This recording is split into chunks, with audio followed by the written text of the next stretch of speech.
Hello and welcome to Flixplained, the channel where we take your favorite flicks and series and break them down to ensure you don't miss a single detail. Right, yeah, we're on the bench, so Steve Harrington may have started his time on Stranger Things as a total tool bag, minus the hammer, but over time fans have grown to love him as we've watched him evolve into a true unsung hero. And today, we're going to learn why, as we talk about the life of Steve Harrington and how he went from being the king of Hawkins High to a babysitting hero that the town didn't know it needed. Becoming the king of Hawkins. Steve Harrington's life began in 1966, when he was born to his mother, whom we didn't know much about, and his father, who has been described as a grade A a-hole. Despite that, Steve's life in Hawkins was always viewed by outsiders as a pleasant one. He was one of those kids who likely had a lot of friends who earned him a lot of popularity throughout elementary and middle school. And by the time Steve appeared in the first season of Stranger Things, he was best friends with Tommy Hagen and Hagen's girlfriend, Carol Perkins, who, much like Harrington at the time, were tools. His popularity in school allowed Steve to enter superficial relationships with various girls at Hawkins, including Laurie, Amy, and Becky. But no one bought out the good in Harrington as Nancy Wheeler did, though even that would take some time. Steve and Nancy began dating while he was a sophomore in high school, and by the time Stranger Things Season 1 picked up, they had been dating for about a year. By that point, Harrington's character came off as your typical 1980s jock, whose popularity somehow turned him into an antagonistic prick. He also wasn't used to being turned down by girls in his school, which is why he was so shocked when Nancy didn't accept his invitation to sleep together after they studied for an upcoming chemistry test. That wasn't the end of his advances though, because as we said, he wasn't used to being turned down. The next day, Steve decided to throw a pool party, even though it was in the middle of November.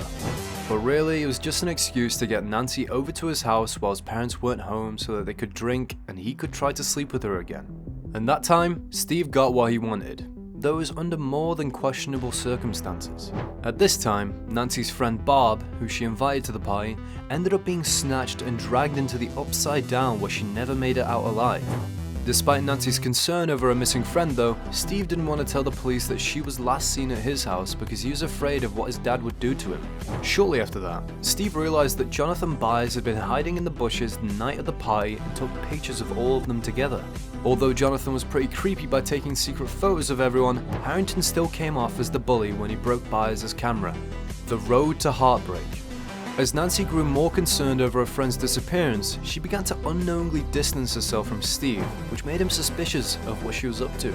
And after she turned down his invitation to the movies, he decided to sneak up to her house and peek into a window to spy on her. It was there that he saw Jonathan and Nancy spending time together as they both investigated what happened to Barb and Will. Steve read the situation wrong, and thought that Nancy was cheating on him, and instead of talking to her about it, decided to get his revenge. Steve and his so-called friends painted obscene messages about Nancy on the board outside of the local theater for the entire town to see. And after they were seen boasting about it in a nearby alleyway, Steve would learn a hard lesson about being able to back up your actions. Nancy and Jonathan confronted the King of Hawkins about what he had done, and after a heated conversation, Harrington and Byers started getting physical, and not in the way that Olivia Newton-John meant in her hit song. Jonathan essentially beat the snot out of Steve before the police intervened. Later, after Steve had time to think about the fact that he had been acting like a jackass, he overheard Tommy and Carol talking trash about Nancy and finally told them off. Harrington then drove over to the local theater so they could clean up the paint that he defaced their board with. And then finally came time for his apology to Nancy. Or so we thought. You see, the entire time that Steve had been focusing on himself, Hawkins had been facing much more catastrophic problems, and Nancy found herself smack dab in the middle of them. Steve tracked Nancy and Jonathan down to Byers' house, but when he barged in to apologize, he was met with a gun to his face as Nancy yelled at him to get out of the house. This was for his own protection though, as little did Steve know that he was about to face a demon-like monster from the Upside Down that was named after a monster from D&D, the Demogorgon. Before they could get him to leave, the monster came rushing out of Will Byers' room, and in a panic, Steve rushed for the phone to call the police. He was then forced to leave once again while Jonathan and Nancy continued to fight the Demogorgon. But lucky for them, he came back with a spiked bat and the trio took down the monster. At least for now. Over the next month, Steve and Nancy made amends and continued to date. And then as a way to apologize for being a jerk to Jonathan, Harrington went and bought him a new camera as a Christmas gift. bringing 1983 to a semi-happy end. Over the next year, it was clear that Steve worked to turn himself into a better person, because when we saw him at the beginning of season 2, he's shown to be a much nicer and calm-seeming person than he was when he was acting like a tool. Sadly, just because he was bettering himself doesn't mean that his life was going to be all sunshine and rainbows. At a party that Steve was attending with Nancy, the current king of Hawkins had a run-in with the Crown's newest contender. Billy Hargrove had just moved into town with his family and he was already making some big waves. Steve ran into Billy after the latter had just beaten Harrington's keg stand record. From that point on, his night would only continue to go downhill. As Nancy continued to drink during the party, she eventually reached the point of honesty and belligerence and let it slip out that she would never truly love Steve Harrington. And at that point, Steve decided that his night was done and he left the party after asking Jonathan, one of the only people he trusted, to keep Nancy safe. Sometime later, Nancy and Steve talked about what happened at the party, and when Nancy tried to take back what she said, she couldn't actually say that she loved him. That officially marked the end of their relationship. Harrington did try to reconcile with Wheeler. Before he could, Dustin Henderson cut him off and asked for his help. Dustin wanted Steve to grab his spiked bat and help him kill his monstrous pet, Dart the demo dog who came from the Upside Down. As the two began hunting down Dart, they began to bond with one another. It even got to the point where Steve gave the kid dating advice, along with the secret to his stylish hair. The pair met up with Max and Lucas, and then got to work setting up traps for Dart. Now, the plan worked and the demo dog did show up. However, it worked a little too well and he brought all of his friends. Steve and the kids were quickly overwhelmed by the monsters, so Harrington ushered everyone back into the bus to hide. And before they could become food for the hounds of the Upside Down, the demo dogs all stopped attacking the bus and began making their way towards Hawkins' lab, which is lucky for Steve, but not so much for Bob. From king to babysitter. Whether he liked it or not, Steve Harrington was officially in the thick of it, and there was no official way out. He was now a soldier in the war between Hawkins and the Upside Down.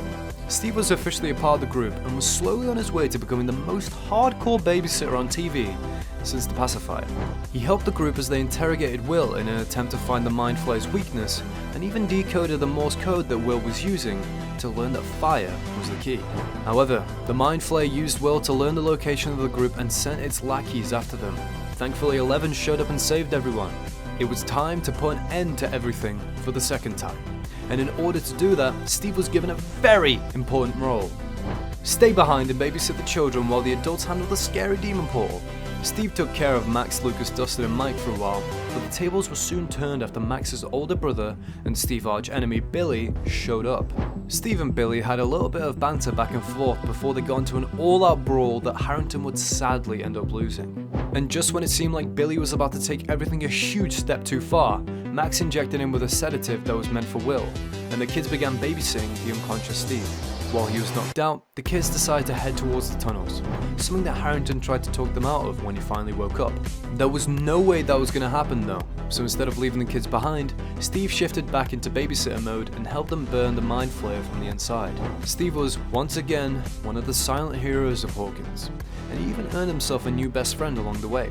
Dustin and Steve have one of the best friendships in the entire series, and only continued to grow as the show went on.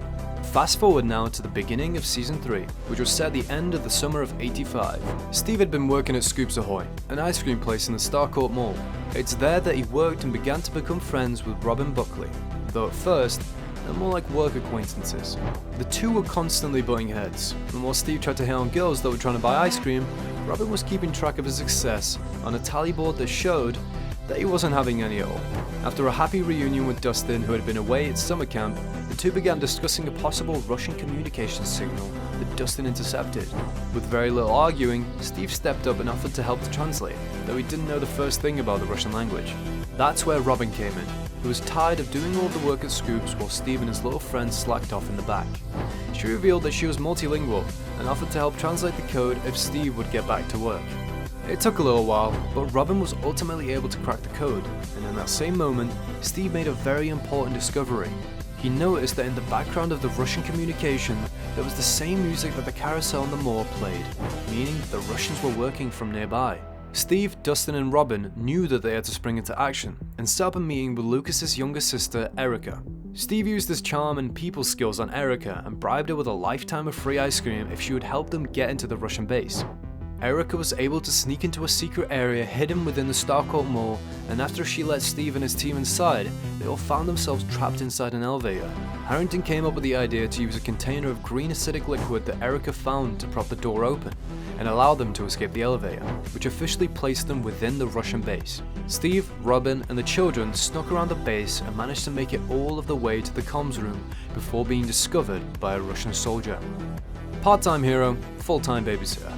Steve must have learned his lesson after getting beaten to a pulp 2 years in a row, and decided to take some self-defense classes, or something, because he was actually able to hold his own against the Russian soldier and knock them out.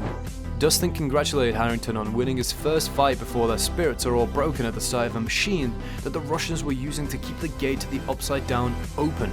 And to make matters worse, Steve can't hit that hard, and the Russian guard woke up only to run away and pull the alarm. Steve and Robin do the noble thing and allow themselves to be captured so that Dustin and Erica could escape.